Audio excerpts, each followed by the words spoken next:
What's going on, hockey fans? Dan K and another man here who we will introduce in just a second. But I have to introduce the topic of today's show, the festivities here on Thursday night. It is Power Rankings Week. We are at the precipice of Power Rankings season.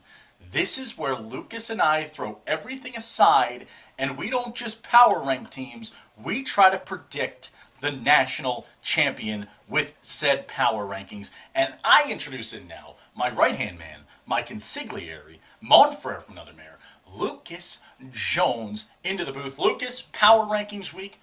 Is this the last one? Do we have one more? What are we thinking here? It feels like this is the last one, right? We've got the regular season kind of wrapped up here. We'll be switching into playoff pick'em mode, where we'll be picking the results of some playoff rounds. We'll try to see which one of us will win with a 98% correct and which one of us will lose with a 97% correct pick, as is the tradition year in and year out. But Dan, I think that, as you said, we're pretty good at this stuff. We have an above 500 record in the Premier. We don't miss in the Elite. Here's the storyline, folks.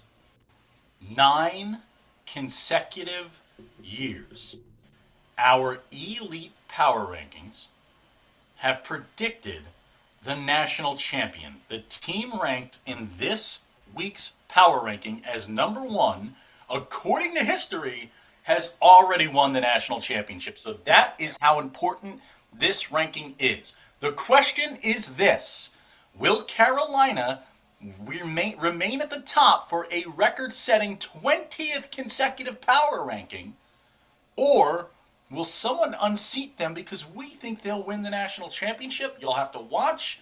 Let's get started, Lucas. Number 10, the Rockets Hockey Club. Rockets here, it's been up and down for them, right? I think Coach Wags would agree with that, but they're getting up at the right moment, right? And you're sneaking into the 10th spot here. You're in the mix. You're in the conversation. We've got a tough road ahead of them, as they always do, but I think for the Rockets Hockey Club, they are no stranger to potentially taking a bumpy road into the playoffs and maybe nationals. Yeah, 100%. And you look at it, Lucas, this is a Rockets Hockey Club team that I love to get a chance to watch. At the top, they are loaded. They are Right. loaded with scoring prowess. They got the Crow up there. They got the crew. This team can score it in bunches. And whenever Wags is behind the bench making the calls, making the plays, making it happen, you know you got a chance to win it all. It's a team I don't want to see if they make it the Nationals as a competition, as a competitor out there, because they're going to be tough to deal with each and every time. At number 9, cracking the top 10, a team that beat the Rockets head-to-head with us on the call earlier this year on a day that the glass just wouldn't stop breaking. The Islanders Hockey Club at number 9. Islanders Hockey Club, what a season for them. 29-13, 2-0, a plus 61 goal differential, and the end of the season with 9 straight wins. I mean, what a way to put your stamp on the 2023-2024 regular season. They are looking to carry that momentum into the playoff hunt. Next up at number 8, we go down to the Florida State, the Sunshine State, beautiful home of Dan K, the Florida Eels. At number 8, this is an Eels team that's used to being higher up in these rankings. They've kind of been hanging around the 8-7-6 mark all season long, talking about the Eels. Well, I think the Eels just haven't figured out the Tampa Bay Juniors, right? I think that's usually the differentiator, right? When you have a team that's used to being a little bit higher up, but there's just one team in their division that can't quite figure out, that might knock them down a couple pegs. But hey, 202 goals for, 125 goals against. It's good for a plus 77.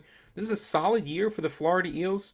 I think the only question mark for me, Dan, is that defense going to be able to hold out against some pretty offensively capable opponents? And a tough matchup in the postseason here. They've got a 3-game set against the Atlanta Mad Hatters, a team we'll talk about in just a moment after we talk about this team at number 7. It's Timmy Plummer and the Northern Cyclones. 7's the lowest they've been this year, Lucas, this Northern Cyclones side. What causes this 7 spot for the Cyclones, and do you still think this is a team that has a shot at a national title? Well, I think what drops them is a couple of losses, right? A loss to Les Sommets Falcons, and then 2 losses to the Wilkes-Barre Scraton. Yeah, no, they're both French, right? They're both teams that are French. No, Um, just one of the teams. just one of them. Okay, I got my pronunciations mixed up. But a couple of losses. But I think the big thing for me here is that they're overtime losses mostly. Two of the losses were in overtime. One of the losses in regulation. So I don't necessarily think that's a huge problem. One upside for them. The opposite of the Florida Eels. Their defense is stellar. Under 100 goals given up on the season. This Northern Cyclones elite side is a punishing side to try to play. Yeah, Northern's going to have themselves a matchup with the Boston Junior Bruins to punch their ticket to Nationals. Winning four straight going into the postseason. Can they get those two wins in a home series against the Junior Bruins? I am excited to watch it. Do not ever sleep on the Northern Cyclones. We slept on them in the Premier last year. They won a national title. Are we sleeping on them in the elite? We'll find out. I guarantee you, Coach Tim Plummer is going to have some bulletin board material for that number 7 ranking going into the postseason. At number 6, the team that will play the Florida Eels on the road in Fort Myers in the postseason, the Atlanta Mad Hatters. Lucas, at number 6, this Mad Hatters team is a team we've loved to watch. They've been great. And what's going to be really fun about this matchup is they are somewhat the mirror image of the Florida Eels, right? The Florida Eels offensively minded, but they give it up some goals on the back end. Atlanta Mad Hatters, 92 goals allowed, locked down defensively. But offensively, they've kind of struggled. 155 goals for. I mean, struggle in heavy air quotes here, but when you compare them to the team like the Florida Eels, they're starting off down around 50 goals, right? So it's going to be a classic offensive versus defensive battle. We'll see how it turns out, but that might be the Elite Series to watch. Yeah, both of those teams 8-2-0-0 in their last 10 heading into the postseason. That will be potentially the series of the first round of the playoffs here before we get the Nationals. That is going to be must-see TV on Flow Hockey.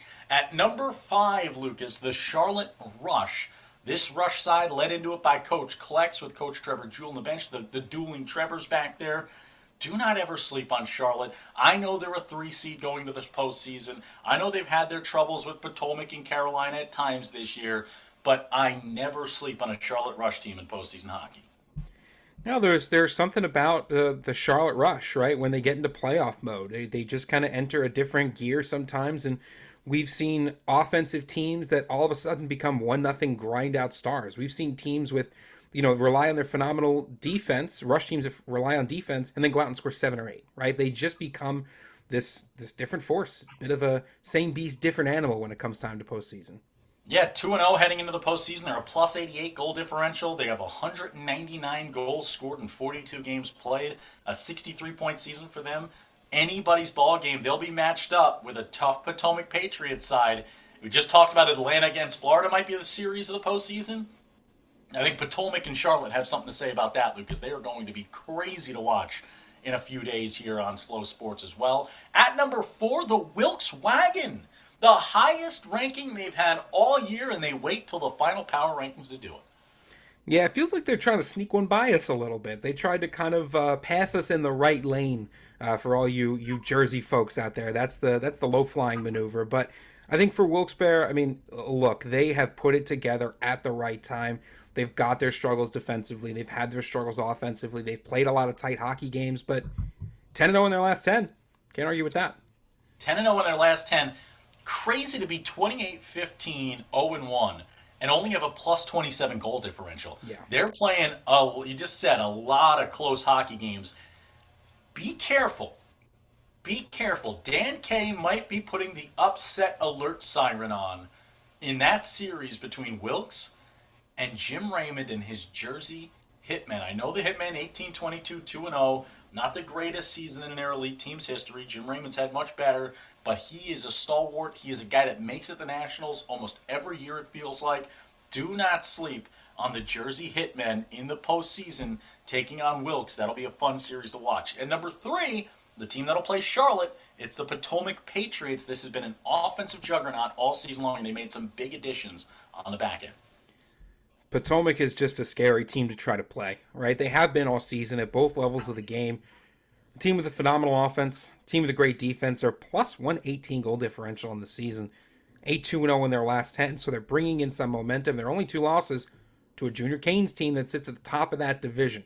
So I think for Potomac, they are a tough opponent. I think not just the Rush are going to be watching them, but I think a lot of teams are going to be watching them as they go through that first weekend series. Lucas, we get to the top 2, and what we try to do in this final power ranking with the top 2 is not just pick who we would say is the favorite to win a national championship. We've, again, 9 for 9. So if you disagree, at some point we got to get it wrong before you can tell us we're idiots. Because every year we're called idiots during this last power ranking. Every year y'all yell at us nonstop, and every year it winds up being correct. So we're watching a lot of hockey. We understand it a bit. But we try to pick the national championship game matchup. We've been correct on that matchup with 1 and 2 in the power rankings in the elite 7 of the 9 times. Only twice did we not get the other team playing in it. We've always gotten the champion. You've noticed Potomac at 3, dropping back a spot there. At number 2, the Tampa Bay Juniors. I think Tampa Bay is going all the way back to that. I think it was 2018 when they made their national championship run and lost to a really tough Richmond Generals team with R.C. Like behind the bench back then. This is a fun Tampa team to watch, Lucas. I'm excited to see this Tampa team in the postseason. I am very, very excited to see Tampa get their way into the postseason here. I mean, at the elite level, Dan, Tampa is always entertaining. They're always a very disciplined team. They're fun to watch. They play with a lot of energy. I think the big worrying thing here for Tampa, even at the number 2 spot, is 2 losses to Atlanta in the month. 8-2-0 in their 8-2-0 in their last 10, but 2 losses to Atlanta. I think that shows that they have weaknesses like every team does. But I think for the juniors, they have put together an incredible standout season on both sides of the game. Yeah, Lucas, I think the losses to Atlanta say less about Tampa and more about how good Atlanta is. I think Atlanta could have gone higher than 6. I think a slow start to the season is the only thing that keeps Atlanta from really climbing to this top 2 spot. I wouldn't be surprised to see Tampa and the Atlanta Mad Hatters be the 2 teams in the elite that go to nationals, and our power rankings have set up that way, right? We put Atlanta ahead of Florida, despite Atlanta having 3 less points in the regular season in Florida. Atlanta ranked higher than Florida in the power rankings because, again, folks, it's about what we think in terms of the roster makeup, in terms of recency bias, in terms of most recent performance. That's what we're looking at with these power rankings. And Lucas, most recent performance, all the performances, performing all the time, just consistently for 2 consecutive years now. At number 1, the team that, if history continues to repeat itself, will make us correct for the 10th consecutive year in a row. The Carolina Junior Hurricanes at number 1. And they're chirping the league social media asking about why our tweets not going out when the league wasn't tweeting about everybody else because Josh Boyd's the busiest man in America. But you know what? They might be the saltiest bunch in the building, and that's how they win, man. That's how Brad Gaylord gets his team together. This team has something to prove yet again, and this team just cannot be stopped. The Carolina Junior Hurricanes, Lucas, you look at this roster, it's just deep.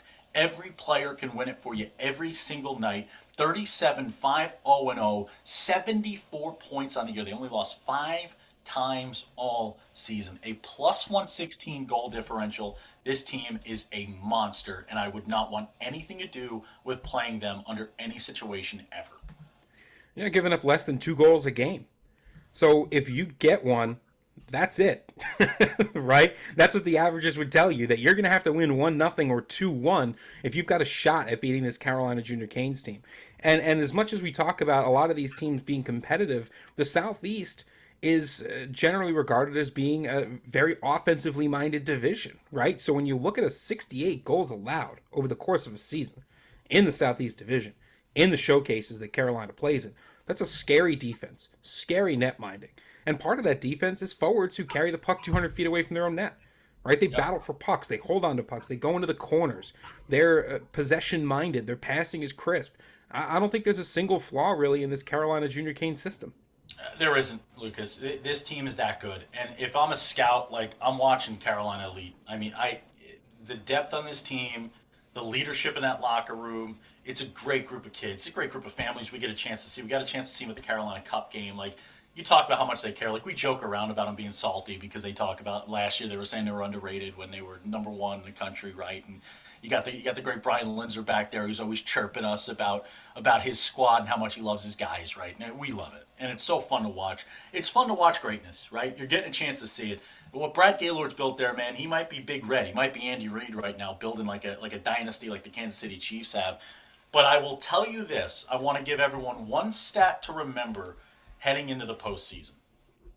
Lucas, do you know who led the USPHL Elite nationally as the best power play unit?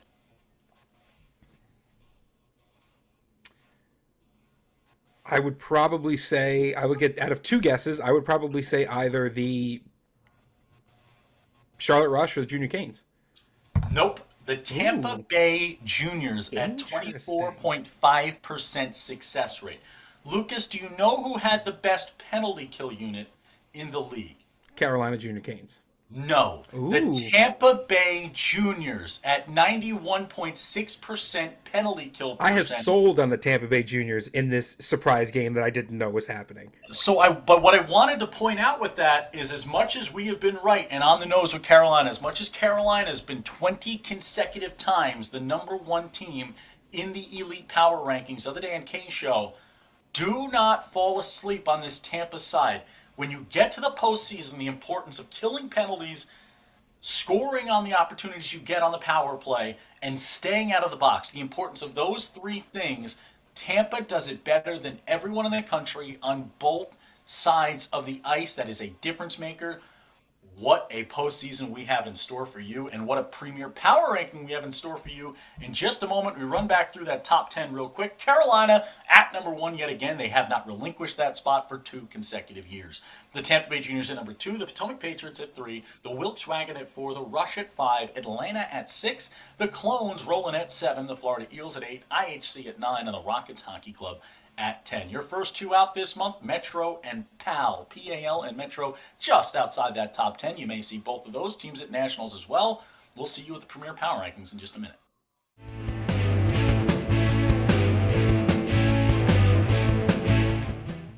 Welcome back, hockey fans. We are about to dive into the Premier Power Rankings. We talked about our success with our number one team in the Elite Power Rankings, 9 of 9.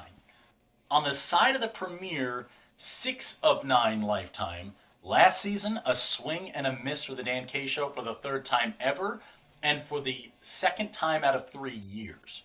So the Premier Power Rankings are not as determinate as the Elite have been, but still at a 66.7% success rate.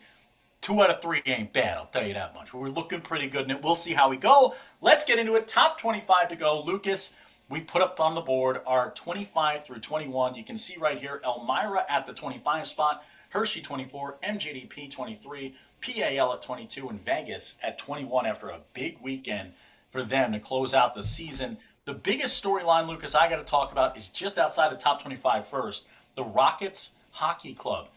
Shades of a Rockets Hockey Club team back in Hudson, New Hampshire that came out of absolutely nowhere and won a national championship, Lucas.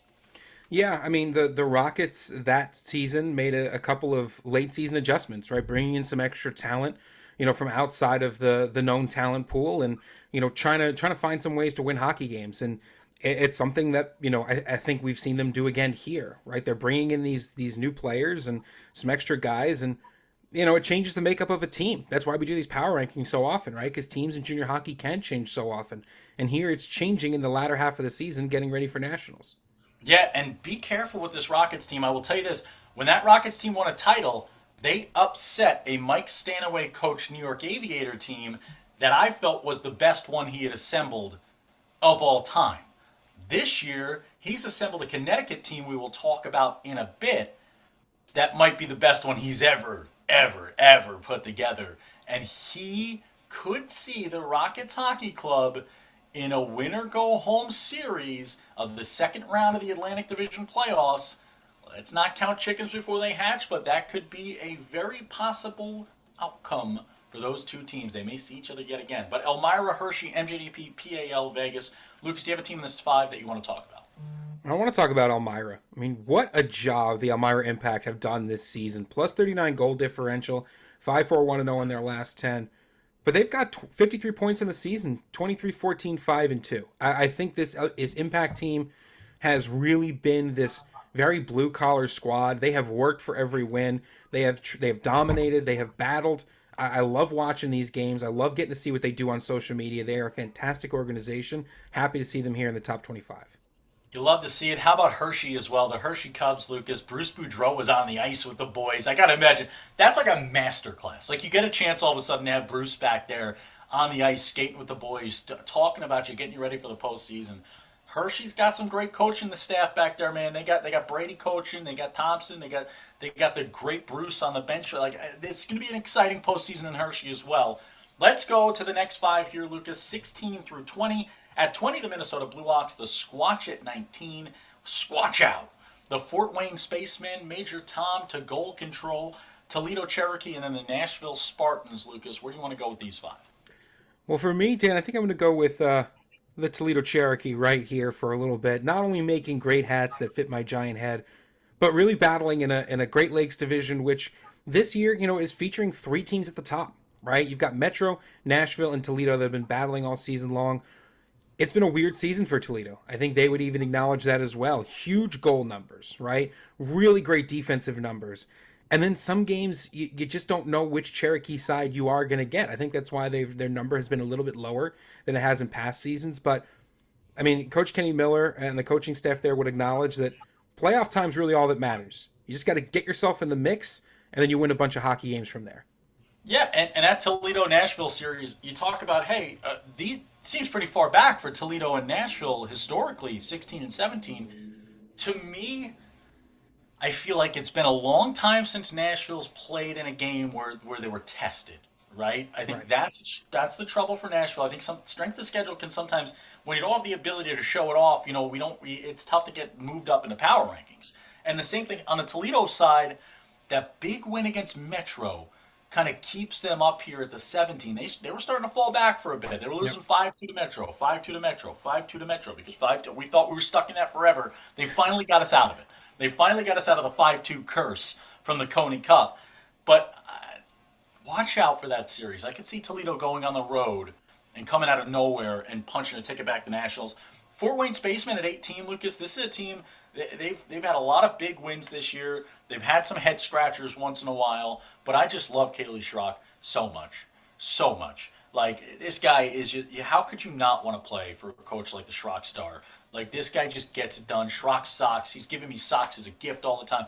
It doesn't get better. It doesn't get better than what he does. I don't want to give away the juice that they kind of gave us. They gave us some insight into what they do there in Fort Wayne. I don't want to let everyone know. I don't want to let everyone in the secret. But I will tell you what. There is some magic stuff happening there in Fort Wayne. Let's go out of space to 11 through 15, Lucas. The Ontario Junior Reign at 15, the Cyclones at 14, the Monsters at 13, the Carolina Junior Canes at 12, and the Wisconsin Rapids River Kings, the champions of the Midwest West Division in the regular season, at 11. Where do you want to go here? I want to go to this Ontario Junior Reign Fresno Monsters dynamic here because you've got two teams from the Pacific Division in the top 25. Actually, in the top 20 here. But only one of them is going to make it to Nationals, right? So this is a forced clash of titans here between two teams that, up until the last couple months, there was a good 1-2 dynamic. And then all of a sudden, Ontario takes one from Fresno, right? In a Yep. convincing fashion. That series, even though Ontario took one of three, those games were close. And with the Pacific Division, it's not always the score that you rely on, right? It's watching the games, watching the battles. So I think Fresno and Ontario could be one of those series to watch once it gets to that point, potentially. At least the dynamic between the two of them in that Pacific Division has been great to watch all year. 100%, Lucas. And you look at the Northern Cyclones at 14. Lucas, you put together an incredible production of my song, Tell Me, Bill Wyand. And you look at Bill Lyon. He was around the same spot in the rankings last year this time of the year, and he proved us wrong. And he won a championship. And Northern went 6-0, the only team to go undefeated at Nationals. That to me, incredible. Northern at 14. Do not fall asleep on those boys. Carolina at 12. They could still make it to the Nationals, Lucas. That's going to be a tough first round series for them. They're going to be battling away in that division. That'll be a fun one there. Wisconsin. You talk about them, one of the best defenses in the league. This is a team that wins close hockey games. And Paul Peckman, you want to talk about how much I love Schrock? Paul Peckman is like one of the beautiest of beauties, man. Like, what a good man, what a good person, what a great coach, what a guy to play for, what he's done in that community up there in Wisconsin Rapids. This is a guy who I adore what he is doing in Wisconsin, and it's so fun to watch. It really is, right? It feels like River Kings hockey, right? Great defense, really punishing environment to try to play in, right? The social media has been great to watch as an organization. It really feels like, under or with Peckman as head coach, they're hitting their stride now, and it's a team that you never want to say a team snuck into first place, but it really does feel like they snuck into first place, Dan, just winning game after game after game, and just doing it professionally and quietly. And it's been a while. It's been a while since I have seen the Kings at Nationals. It's been a while. That's pretty good. It's okay. It's Pretty okay. It good. came out of nowhere. I don't know why it came out, but like, oh, okay. You've been in a singing mood ever since that Bill Wyand song. Are we going to put that in this episode, by the way? Ever since me and Zeke Fravor did our rendition of Lady Gaga as I play her, and Bradley Cooper's beautiful song "Shallow," maybe we'll perform that at Nationals for the folks. Maybe Zeke and I can bring it back. No, We'll bring I it back for don't. the folks on Flow Sports. Write into us. Let us know. Do you want to see Dan Kay as Lady Gaga singing "Shallow"? Tell you Right? what, you guys can do the halftime show at Nationals. I think it's a great idea. I think we We'll come out stop. during the We'll intermission. stop the second period at the 10-minute mark. We'll wheel you guys out to the ice, and you guys can sing your song, and then we'll resume the game. Copy that. Let's go to 10 through 6 here, Lucas. At number 10, the Wilkes Wagon. Number 9, the Bold City Battalion. This is going to be an interesting storyline we'll talk about in a minute. The Florida Eagles at number 8. Number 7, the Utica Junior Comets. And number 6, the Tampa Bay Juniors. Lucas, Bold City at number 9? Question mark? Weigh in. Bold City at number 9. 6-4-0 Really? in their last 10. I think in the Premier there is a more dramatic fall off than in the Elite just because of the number of teams. 6-4-0-0 in their last 10. Two losses to the Florida Eels, who have had a decent season, a season to be proud of, but ultimately kind of up and down and below the expectations the Eels have for themselves, I would think. So I think this Bold City team, to me, Dan, it feels like sometimes they struggle under the bright lights. That's been the problem. When there's a big game, when there's a must-win game, when there's a statement game, there have been some struggles. And there's no brighter lights than USPHL Nationals and USPHL playoffs. They've won 4 straight, and they'll get a chance to test themselves one more time against Tampa before they get into the postseason, where they will have to play an Atlanta Mad Hatters team that Lucas is at number 5, the highest ranking in Atlanta Mad Hatters history, and people must be ripping their hair out at us right now, going 24-17, 3-0. They're in 4th place in the division, and you have ranked them as the best team in the Florida division? Are you out of your minds? The answer, kinda. Obviously, yes.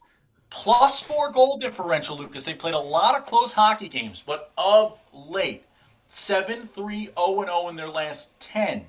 I think Tampa in the last month and a half has been the best Florida team, and Atlanta took it to them twice. They're well rested. They only had to play 3 games in the month of February. Lucas, do you think that bodes well for them playing only 3 games in February? Do you think that makes them worse? I think putting them at number 5, it shows that we both think that helps Atlanta down the stretch here. Yeah, look, if you want to sort by stats, you can go to USPHLPremier.com and filter through the stats that way. But if you want to sort by, rankings of power, that's why you're here. That's why you're watching us, right? So for Atlanta, I think with the right coach, a break in February is a good thing. I think they've got the right coach. And I think that's been proven all season long with the way that he has managed this team through a +4 goal differential to get a 24-win season, 24-17, 3-0, 7-3-0 in the last 10. The Mad Hatters will not let you play your game. They play disruptive. They play tough. They will meet you where you think you've got the advantage and take the advantage away from you. They're very dynamic. Comes from the coaching staff down to the players, right? That's that hockey intelligence you talk about. So Atlanta feels like a bit of a landmine. If you're not careful and you are not prepared, they are going to absolutely blow up in your face. Lucas, here's the biggest problem for Atlanta. there's just a feeling. Here's what I'll tell you about our power rankings this year. I think the top four are the top four. I will tell you from 5 to 25, I could put Hershey at number 5 and feel comfortable about it and make an argument. I could put Hershey at 24, where we put him, and feel comfortable about it and make an argument for it. Atlanta at number 5, the biggest pet peeve I have about this, penalty kill success rate, not there. 73.2% on the PK. The question against a talented squad like Bold City, can they stop the power play from hurting them? Because they're going to have to beat Bold City, you talk about get you out of your game. They're going to have to get Bold City out of their comfort zone, out of their game. The way you do that tends to send you to the box, right? It tends to send you to the penalty box. When you do that, you gotta kill the penalties, and if you don't, that's where you get hurt in a series. But right now, Lucas, at least according to our power rankings, it looks like we think Atlanta might come up with a humongous upset. I think it's kind of prime for an upset, right? We're getting into this March Madness time, and you sometimes look at that a little bit outside of the middle matchup, and you can find some upsets. And I think this one might be ready for one, as long as Atlanta can keep the penalties close and reasonable, right? If it starts to get out of hand, then you get into trouble. Bold City's very talented offensively, but I think if you can keep the penalties relatively equal, I think they don't have to rely on that PK as much. Atlanta at number 5, Bold City at number 9. I picture just an incredibly handsome coach with long hair and a coiffed mustache angrily, Fajitas. angrily texting me right now with a sizzling fajita plate. Here's how I picture Rhett Vossler right now. I picture him, he's like, oh, power rankings night, order some fajitas. He gets the plate all heated up, it's sizzling in front of him. He's putting a little bib in, just getting ready, and he hears Bold City at number 9, and he stops. One teardrop hits his skillet plate, and it goes, and you just see a little bit of steam pop up off his fajita skillet, and Rhett Vossler clicks off the television. Is Rhett watching us on a television? Is it like Yes, an he old school is. television as well? The television is one where, yeah, it's like a 3-channel television from Yeah. back in the day. It's got a little knob on it. That's what he's watching us on. And he just sitting there in front of his fireplace just goes click. We've off. snuck into the halfway space between channel 5 and 6 on your old school television sets. We're in the middle. Oh man, Atlanta at number 5. At number 4, Lucas, the Charlotte Rush. Will Charlotte go back to nationals yet again? Will they be upset in the first round of the postseason? We'll be watching in just a few days.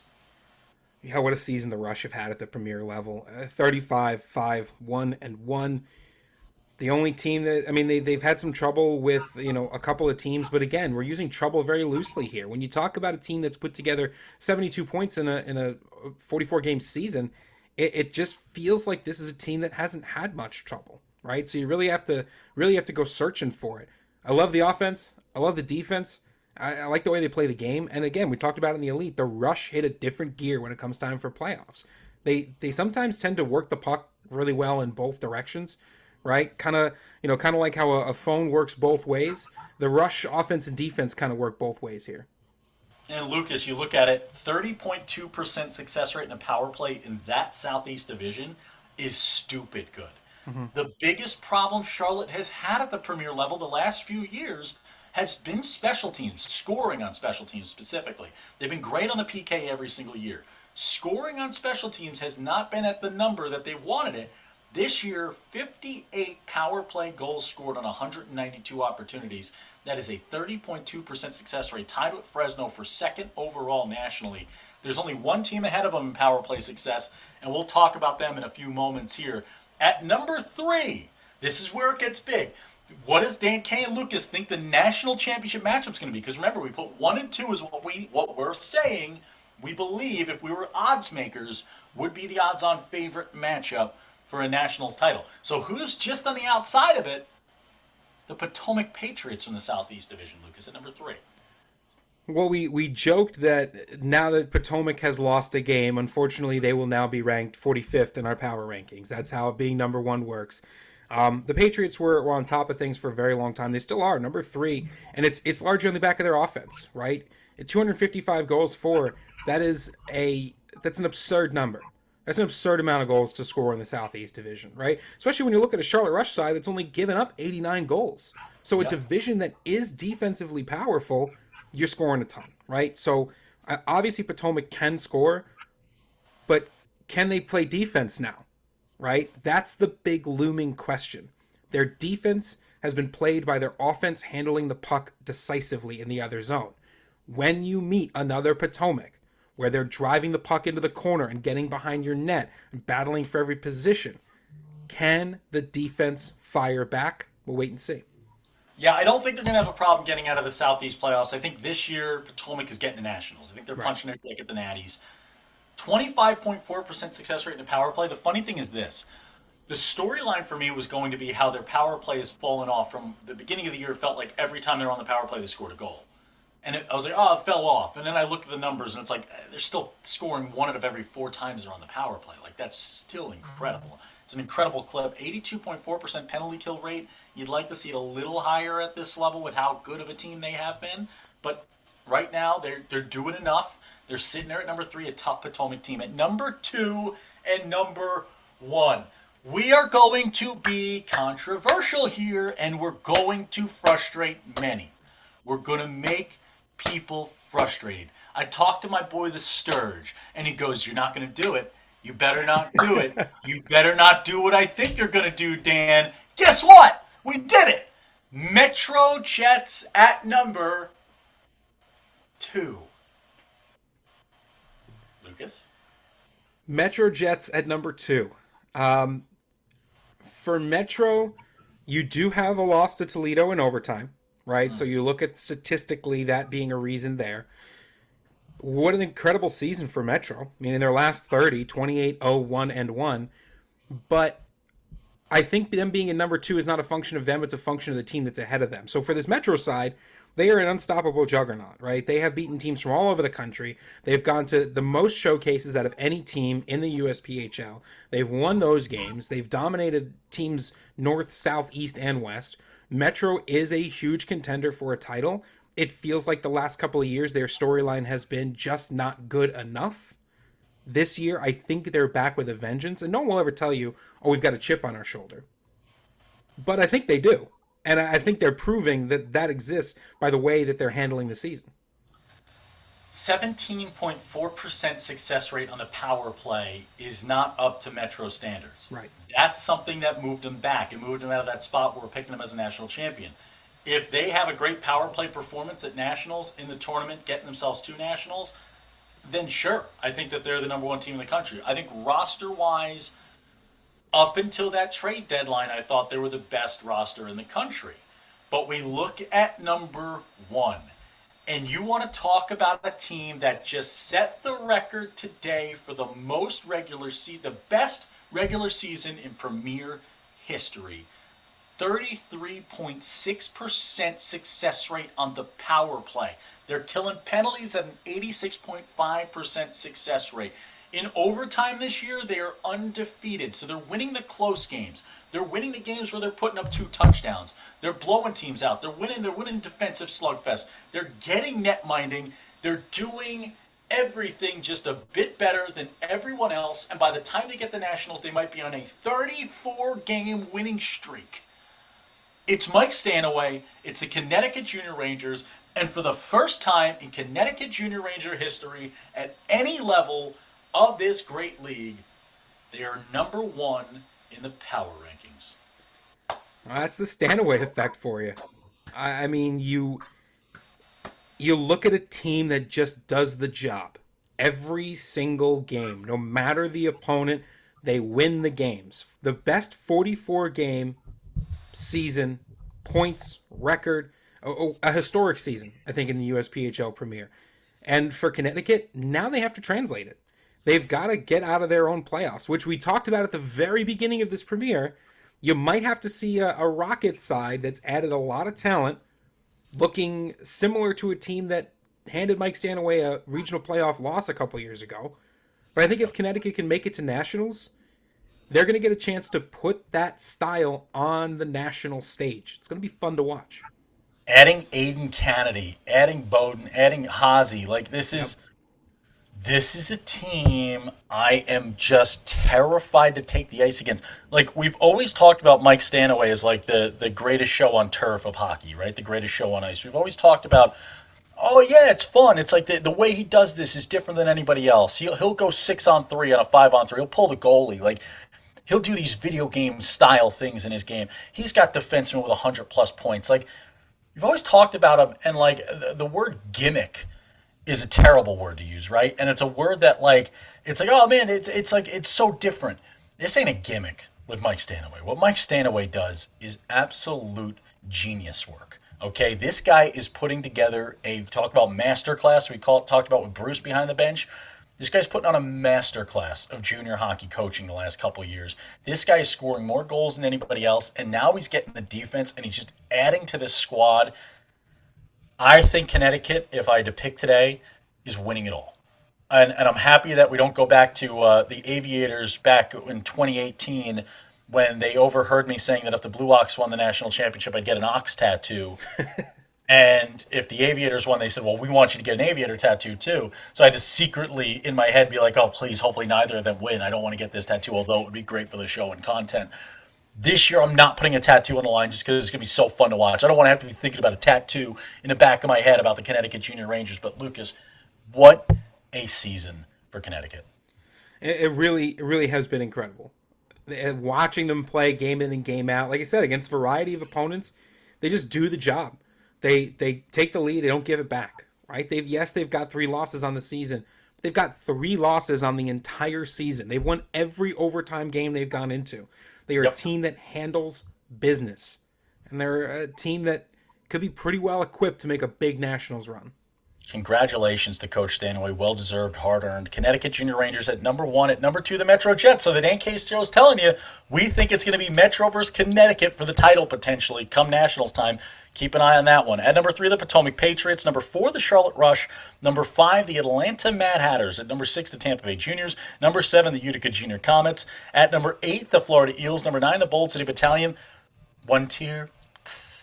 Right on the skillet for Rhett Vossler. At number 10, the Wilkes Wagon. Number 11, the Wisconsin Rapids River Kings. Number 12, the Carolina Junior Canes. Number 13, the Fresno Monsters. Real monsters. At number 14, Roll Clones, Northern Cyclones. Number 15, the Ontario Junior Reign. At number 16, the Nashville Spartans. At number 17, the Toledo Cherokee. That'll be a nice matchup potentially in the second round. Toledo's got to win a series first, but we think we might just see them there. At number 18, Major Dan to goal control. Fort Wayne Spacemen. Minnesota Squadron number 19. Watch out for the Blue Ox at 20. Watch out for the Ox. I think the Ox are going in Addies. I think Jay Wood gets his things done. Watch him. Number 21, the Vegas Thunderbirds. Number 22, PAL Junior Islanders. Number 23, the MJDP. Number 24, Hershey Cubs. And net number 25, the Elmira Impact. That's it. Lucas, parting words? Nope, you don't have them. I don't have them either. Bye. Dan K. Always on the mic. Start editing.